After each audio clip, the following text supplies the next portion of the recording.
વિદ્યાર્થી મિત્રો, ધોરણ 12 વિજ્ઞાન ભૌતિક વિજ્ઞાન મારે પાસ થવું છે એ અંતર્ગત પરિણામ સુધારણા હેઠળ તમને અહીં અગત્યના જે પ્રશ્નો આપવામાં આવે છે એની આપણે ચર્ચા કરીશું.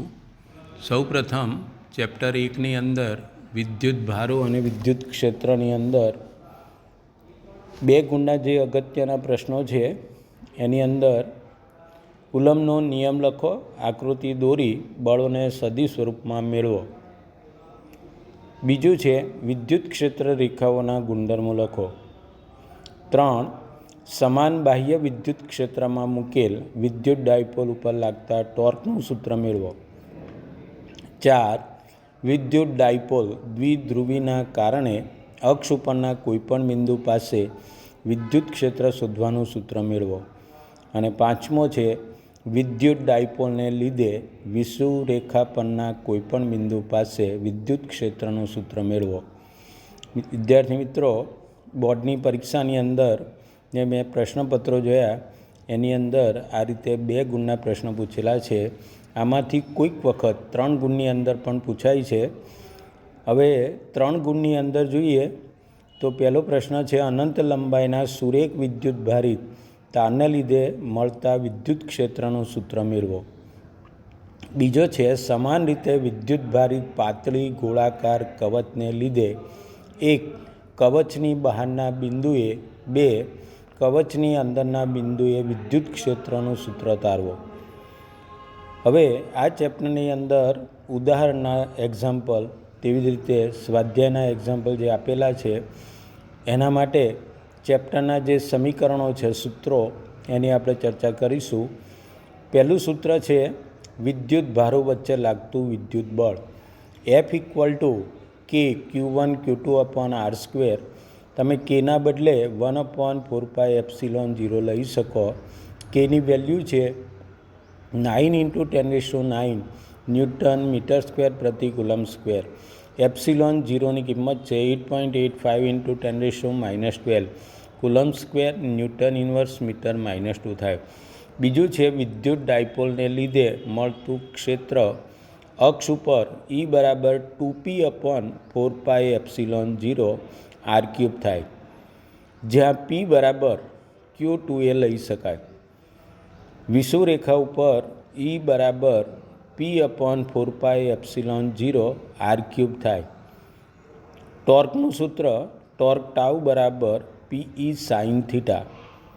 એવી રીતે વિદ્યુત ફ્લક્સ φ = E સદિશ ડોટ ડેલ્ટા S સદિશ = Q/ε0 અને φ E = E ds cos θ થાય.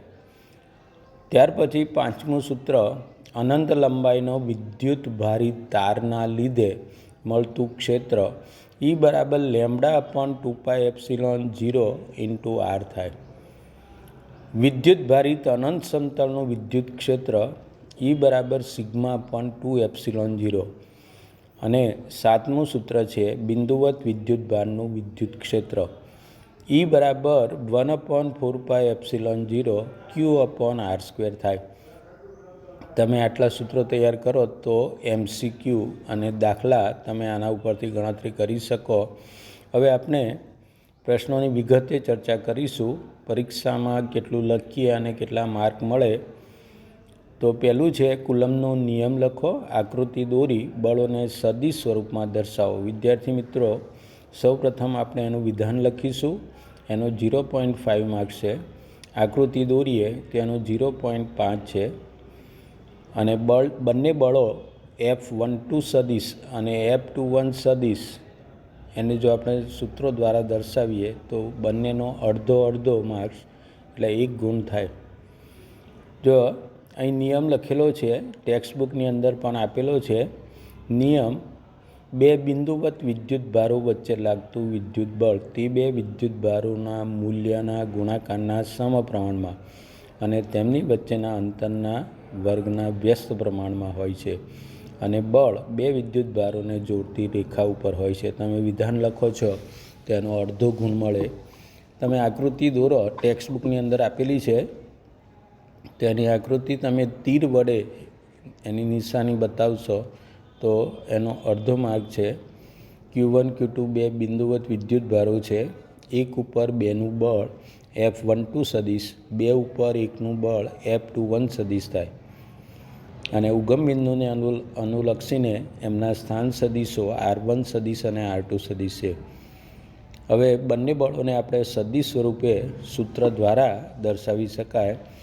F12 સદીશ Q1 પર Q2 વડે લાગતું બળ F12 સદીશ = 1/4πε0 Q1 Q2 upon R²12 R12 caret. તમે આ સૂત્ર લખો એટલે અડધો માર્ક્સ મળે. R12 કેરેટ બરાબર R12 સદીશ છેદમાં એનું મૂલ્ય. R12 કેરેટ R12 સદીશની દિશામાં એકમ સદીશ કહેવાય. ત્યાર પછી Q2 પર Q1 વડે લાગતું બળ F21 સદીશ = 1/4πε0 Q1 Q2 અપોન R²21 લખવું. R21 કેરેટ R21 કેરેટ બરાબર R21 સદીશ છેદમાં તેનું મૂલ્ય. આ રીતે તમે લખો છો તો એનો અડધો માર્ક્સ થાય. આ રીતે ટોટલ 2 ગુણનો પ્રશ્ન છે. પરીક્ષામાં આ રીતે આપણે લખીશું. ત્યાર પછી અગત્યનું વિદ્યુત ક્ષેત્ર રેખાઓના ગુણધર્મો લખો. વિદ્યુત ક્ષેત્ર રેખાઓના ગુણધર્મો અથવા તો એની લાક્ષણિકતાઓ કહેવાય. ટેક્સ્ટ બુકની અંદર પાન નંબર 21 ઉપર આપેલી છે.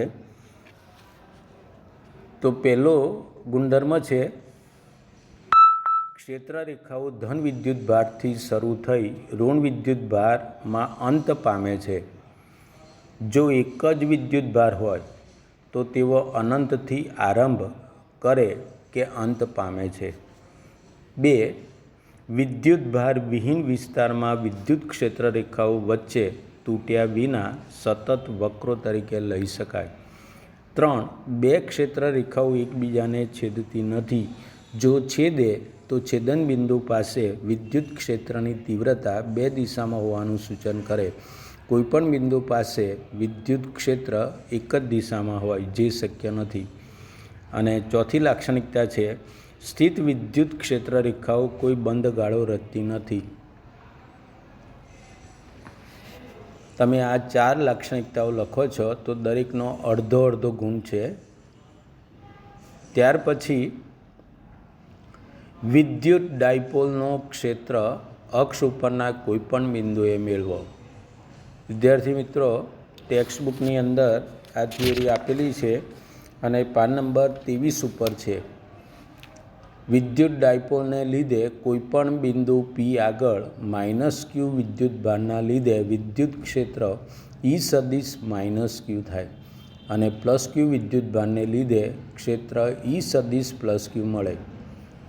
પોઈન્ટ લખીશું. P બિંદુ